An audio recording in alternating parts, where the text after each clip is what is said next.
प्रभु यीशु तेरा धन्यवाद करते हैं आज की सुबह के लिए। धन्यवाद करते हैं पिछले सारे दिनों में तू हमसे वफ़ादार रहा और आज का दिन जो हमें मिला है प्रभु, ये तेरी वफ़ादारी का एक सबूत है। तेरा धन्यवाद करते हैं कि तू हर समय हमारी सहायता करने के लिए तैयार है। तूने हमारे लिए सहायक रखा है जो पवित्र आत्मा है। पवित्र आत्मा मदद कर ताकि हम सब तेरे वचन को जैसे इसकी गहराइयाँ हैं उसी तरीके से इनको पढ़ें, सुने और समझें और उसके बाद अपने जीवनों में लागू करें। तेरा धन्यवाद करते हुए प्रार्थना यीशु के नाम से मांगते हैं, आमीन। सुबह की बरकत, यीशु की बरकत प्रोग्राम में आप सबका स्वागत है। प्रभु का मैं धन्यवाद करता हूं कि आज काफ़ी दिनों के बाद एक बार फिर से मैं प्रभु का वचन लेके आपके घर में, आपके बेडरूम में और आपकी सेंटर टेबल में आ गया हूं। मेहरबानी से सारे काम अगर आप इसके साथ साथ करते हैं तो उन सारे कामों से बढ़कर प्रभु यीशु मसीह के वचन की ओर ध्यान दें, बहुत आशीष मिलेगी। ये मेरा अपना व्यक्तिगत और मेरे परिवार का व्यक्तिगत और मेरी कलीसिया का व्यक्तिगत एक उदाहरण है और एक सबूत है। आइए, जैसे मैंने अपनी सीरीज़ को शुरू किया हुआ था और वो है दृष्टांतों के बारे में बातचीत मैंने की है। सबसे पहले मैंने भूमि के बारे में बातचीत की थी और उसके बाद हम भूमि से आगे बढ़े और जंगली बीज के बारे में हमने परमेश्वर के वचन से सुना और उसके बाद हमने बीज जो सीड है उसके बारे में परमेश्वर के वचन से पढ़ा, सुना और समझा। आज चौथा दृष्टांत जो है वो है राई के दाने का, मस्टर्ड सीड। और उसके लिए हम मत्ती की अंजील उसका 13 अध्याय उसके 31 और 32 वचन को हम पढ़ेंगे। मत्ती रचित सुसमाचार उसका 13 अध्याय उसके 31 और 32 वचन को आज सुबह मैं अपने लिए और आप सब के लिए पढ़ रहा हूँ। यहाँ पे प्रभु यीशु मसीह इस तरह से बातचीत कर रहे हैं। 31 आयत, उसने उन्हें एक और दृष्टांत दिया। प्रभु यीशु मसीह ने सुनने वालों को एक और दृष्टांत दिया। वो दृष्टांत क्या है? स्वर्ग का राज्य। स्वर्ग का राज्य राई के दाने के समान है जिसे किसी मनुष्य ने लेकर अपने खेत में बो दिया। 32 वचन, वह सब बीजों से छोटा तो होता है पर जब बढ़ जाता है तब सब साग पात से बड़ा होता है और ऐसा पेड़ हो जाता है कि आकाश के पक्षी आकर उसकी डालियों पर बसेरा करते हैं। अभी अभी मेरे अंदर जो बात प्रभु ने डाली है वो इस आयत की आखिरी लाइन है, जैसे आकाश के पक्षी आकर उसकी डालियों पर बसेरा करते हैं। उसकी डालियां यानी कि उस राई के बीज की जब प्रॉपर ग्रोथ हो जाती है तो उसकी डालियों पर आकाश के पक्षी आकर बसेरा करते हैं। अजीज़ों, आप सबको जो प्रभु यीशु मसीह से बहुत प्रेम करते हैं, इस बात का पता है कि यूहन्ना की इंजील उसका 15 अध्याय और उसमें प्रभु यीशु मसीह दाखलता की बात करता है। प्रभु यीशु कहता है कि मैं दाखलता हूँ और तुम डालियाँ हो।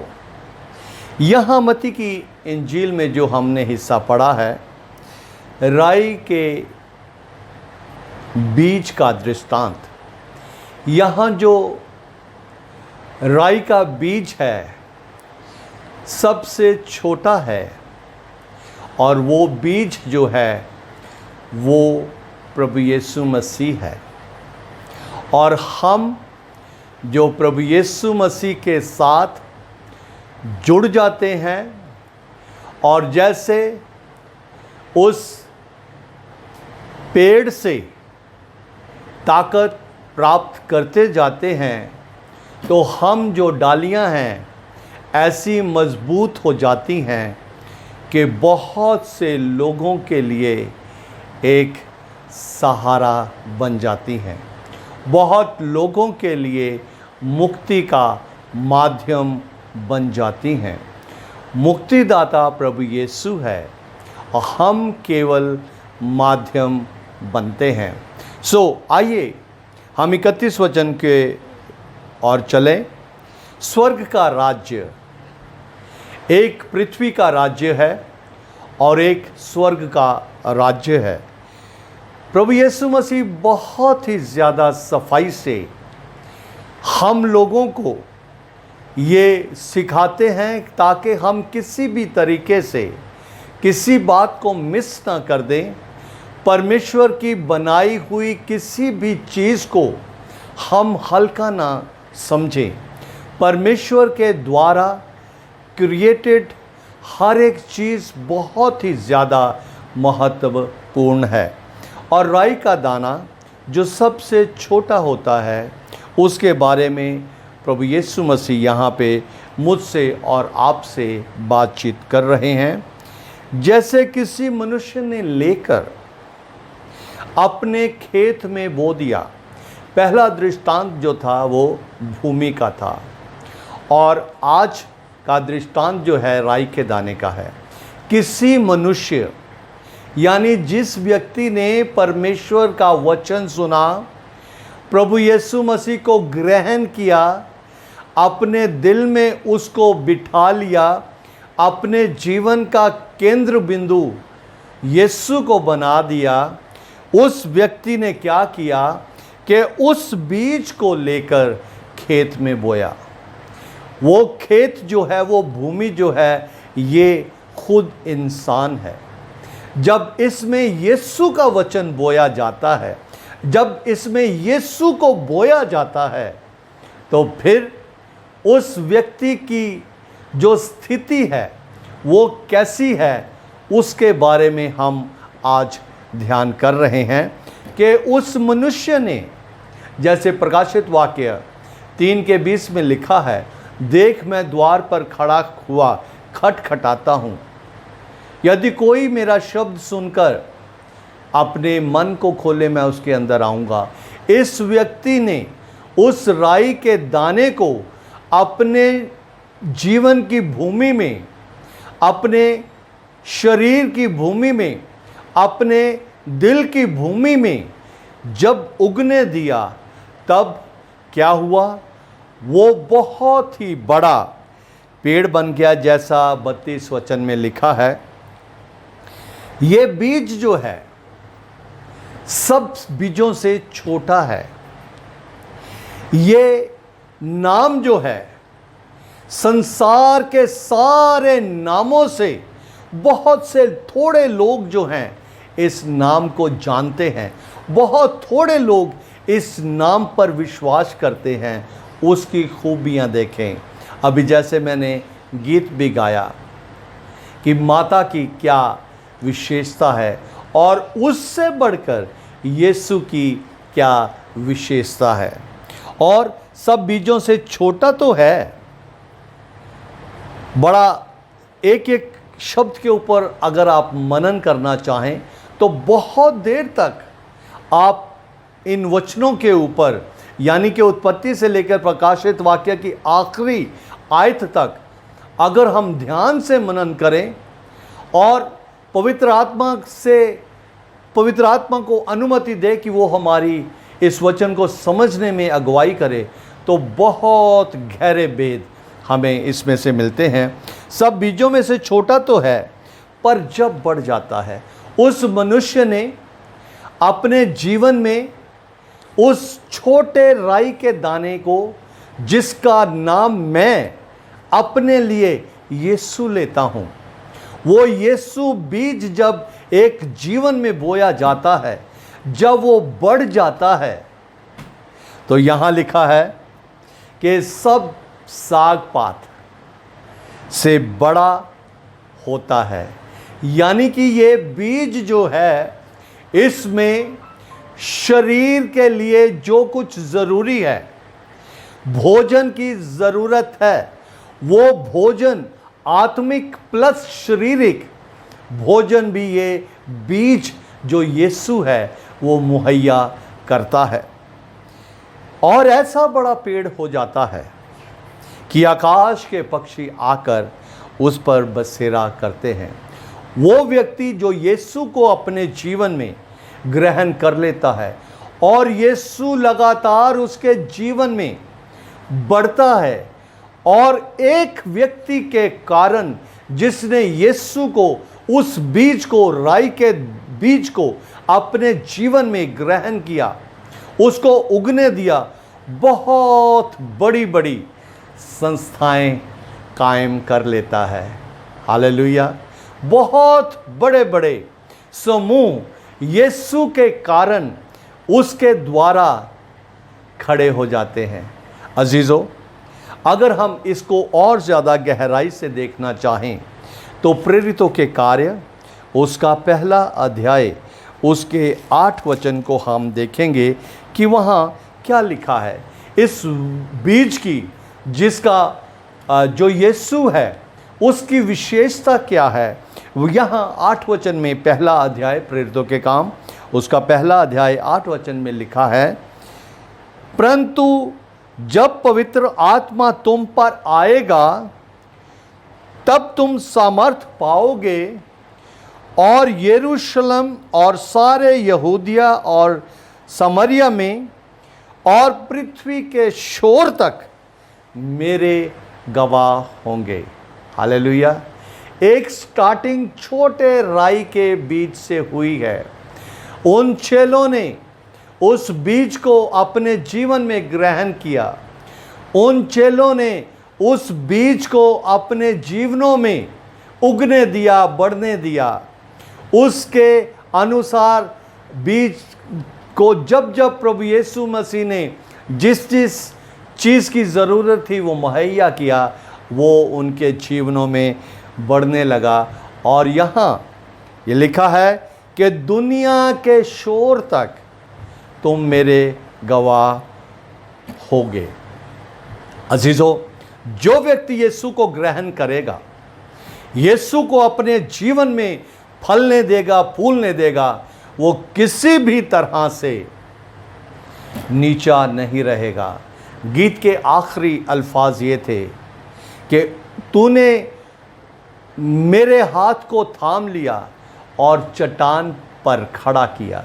यीशु ने गिरते हुए व्यक्ति को हाथ पकड़कर उठा लिया और उसको अपने जैसा मजबूत चट्टान बना दिया, क्योंकि यीशु ने ये वायदा किया है कि जो कुछ तुम मुझे करते देखते हो तुम भी वही करोगे, वरन उनसे भी बड़े बड़े कार्य करोगे। प्रेरितों के काम उसका 2 अध्याय उसके 4 वचन में, जब यीशु जो राई के दाने के समान है, चेलों के जीवनों में बोया गया। और उस वक्त चेलों के साथ ये कहा गया कि तुम पृथ्वी के छोर तक मेरे गवाह होंगे। और दूसरा अध्याय प्रेरितों के कार्य, दूसरा अध्याय उसका 41 वचन इस तरह से वहाँ पे लिखा है, अतः जिन्होंने उस वचन को ग्रहण किया, जिन्होंने यीशु को ग्रहण किया, उन्होंने बपतिस्मा लिया। ये ग्रहण करने के बाद एक अगला स्टेप है, जिन्होंने वो किया, वहाँ लिखा है उसी रात 3000 मनुष्यों के लगभग उनमें आ मिले। छोटा सा बीज है, राई के दाने जितना, जिसका नाम यीशु है। जब वो बोया गया, फला, 3000 लोगों ने वचन सुना, यीशु को सुना, यीशु की बातों पर विश्वास किया, यीशु के हुक्मों की पालना की।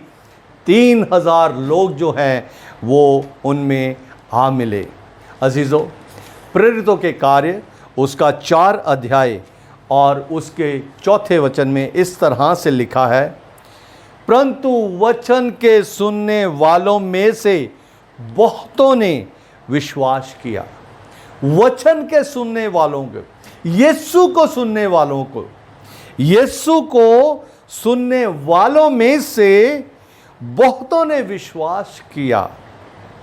और देखिए कैसे वो बीज जो है एक बड़ा पेड़ हो रहा है और उनकी गिनती 5000 पुरुषों के लगभग हो गई। आधार क्या है? राई का बीज। राई का बीज कौन है? यीशु मसीह। भूमि कौन है? मैं और आप। जब हम इस भूमि में उस यीशु को, जो सारी सृष्टि को बनाने वाला है, जो मनुष्य के उद्धार का, मुक्ति का माध्यम है, जब वो जीवन में आ जाता है तो लिखा है कि वो एक बड़ा पेड़ बन जाता है, जिसकी डालियों पर आकाश के पक्षी जो हैं वो बसेरा करते हैं। अजीज़ों, क्या आप वो डाली बनना चाहते हैं? वचन को हर रोज़ सुनना ही काफ़ी नहीं है। उस बाल उगाने वाले तेल के सप्लायर बनना ही काफ़ी नहीं है, अप्लायर भी बनना ज़रूरी है। जिस परमेश्वर को आप मानते हैं, जिस परमेश्वर की आप आराधना करते हैं, जिस परमेश्वर की आप सेवा करने के लिए अपना सब कुछ देते हैं, वो विश्वास योग्य है। आने वाले दिनों में हम देखेंगे कि उन 12 लोगों से जैसे बढ़कर और हुए और 3000 पहुंच गए, आज 5000 तक की बात हुई है। आने वाले दिनों में हम इस राई के बीज को और गहराई से समझने की कोशिश करेंगे और लगातार प्रभु से आशीष पाएंगे। आइए प्रार्थना करें। प्रभु यीशु, जो कुछ तूने मुझे दिया मैंने तेरे लोगों तक पहुंचा दिया। सबके जीवनों में बहुतायत से आशीष दे। यीशु के नाम से मांगते हैं, आमीन। सब लोगों को मेरी ओर से जय मसीह की, मेरी कलीसिया की ओर से जय मसीह की। लगातार प्रभु में